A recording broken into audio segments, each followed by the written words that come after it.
We're all looking to get more media coverage these days, but if we're not used to dealing with the press, it can be quite a daunting experience. It helps to understand what journalists are looking for and what makes a good story for them. To find out, we brought together 4 of the top international journalists working in the media today. And we asked them, what makes a good story? What are they looking for from you? And how can we help them to do their jobs better? Adel Darwish, currently columnist with the Daily Mail, political editor of the Middle East magazine, and 40 years in journalism, worked for every Fleet Street title except The Guardian. I'm Carolyn Canham and I'm Deputy Editor for a group of accounting publications, the International Accounting Bulletin, The Accountant and World Accounting Intelligence Daily. I'm Heidi Kingstone and I'm the international correspondent for the Saturday Star in Johannesburg, and I do a lot of other freelance work. I'm Rakesh Mathur and I'm a freelance journalist. I have worked for a lot of newspapers. I've been in journalism for the last 30 years. Started from Times of India Group and now I do freelance work. So can you tell me, what is it you're looking for in a good story? I think you have an innate sense of what makes a good story, something that's gripping and immediate, catches the imagination. For me, what makes a good story in terms of the publications I write for, the International Accounting Bulletin in particular, is obviously something that's new. For example, if UHY, if one of the firms is opening up a new China desk, that probably wouldn't be the most gripping thing because we've covered stories on probably 3 or 4 other firms doing that in the past 6 months. So it's something that's innovative, something that no one else has done, also something that's going to affect a lot of people. A good story then would have to be good for the readership, interest everybody. I mean, it's no good having something which actually interests me personally. Because I work for the magazines, not newspapers, so I don't need that immediacy. What I like best in my job is peeling off layers of reality. I feel that visible reality is not the real reality, and I like to go deeper into it. And sometimes I find contradictions. Due to the nature of the International Accounting Bulletin, a story, an international story, a story that crosses borders is probably going to get a slightly higher level of a run just because more of our readership will be affected by it. But at the same time, a strong national story is definitely very important. Because I write for a lot of international magazines, so I look for global issues, but act locally, think locally.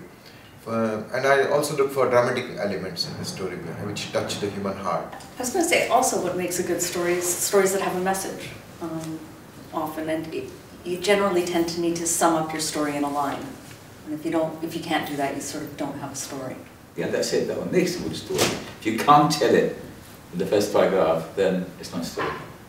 And I guess sometimes we do things that annoy you. What are the things that really frustrate you and annoy you? In my case, sometimes they take it for granted that I'm going to publish what they, show it to me or what their remit is, and they refuse to answer questions. So that annoys me sometimes. I think sometimes answering in minute detail, when you can be bored to death, but I mean, avoiding the question, but also arrogance and pomposity and condescension, always difficult to deal with. And I mean, the crucial thing is timing and people not calling back. I mean, those are, because you don't have a story then. The things that frustrate me, again, number one is probably people not calling back or calling back too late. What I find annoying actually is insulting our intelligence. This is the most sort of sin, this is a cardinal sin. Once you get up, the journalist knows if you insult his intelligence. One of the big questions that I'm always asked is, what's the difference between on and off the record? What does it mean to you?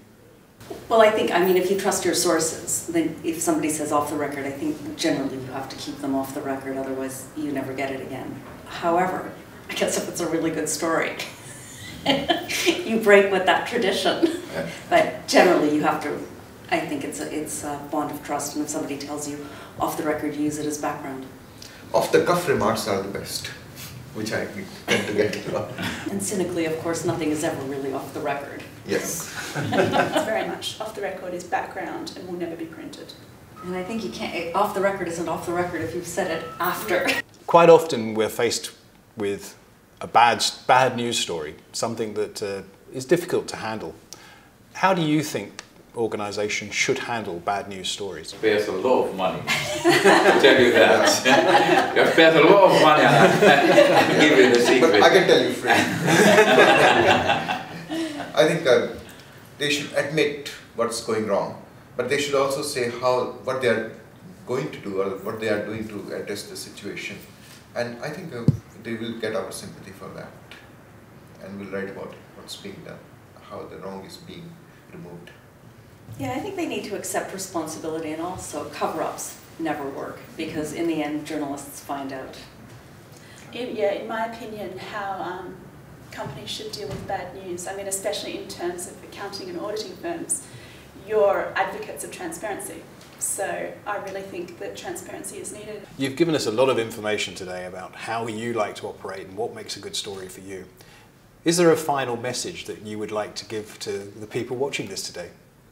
Tell us the truth. Answer all our questions. I think being nice is always a good thing to start with. My message probably would be to reiterate what I said earlier, in that accountants and auditors are advocates for transparency, so they should be transparent themselves. My message is it's a long-term project. Build up trust and relationship. And the journalist likes his drink or her drink. So good wine always breaks the ice. Which sounds like a good point for me to go and find a corkscrew.